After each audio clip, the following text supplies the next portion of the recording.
காலங்காலத்தில் ஒரு குறிப்பிட்ட வயதுக்கு மேலே திருமணம் சொல்லக்கூடிய சடங்கு முடிஞ்சு உங்கள் இல்லறத்தோடு அமைஞ்சு வாழ்க்கையை உச்ச நிலை அடையக்கூடிய தன்மை உங்களுக்கு தான் உண்டு.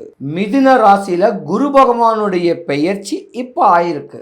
இவ்வளோ நாளாக நீங்கள் பட்ட கஷ்டம், இவ்வளோ நாளாக என்ன எதுக்காக நம்ம படித்து என்ன வேலைக்கு நம்ம ஃபோக்கஸ் பண்ணுறோமோ அந்த வேலை கிடைக்க போது மிதுன ராசிக்காரங்களுக்கு. படிச்சுட்டு வேலை பார்த்துக்கிட்டு இருக்கிறவங்களுக்கு சுப நிகழ்ச்சிகள், இல்லறம், மன வாழ்க்கை அமையறதுக்கு வாய்ப்பும் இந்த மாதம், இந்த வருடம், அடுத்த ஏப்ரலுக்குள்ள நடக்க போகுது. மிதுன ராசி தெய்வ கடாட்சியம் உடைய ஜாதகம். மிதுன ராசி கேட்குறது ஒரு பெண் ஜாதகமும் கூட.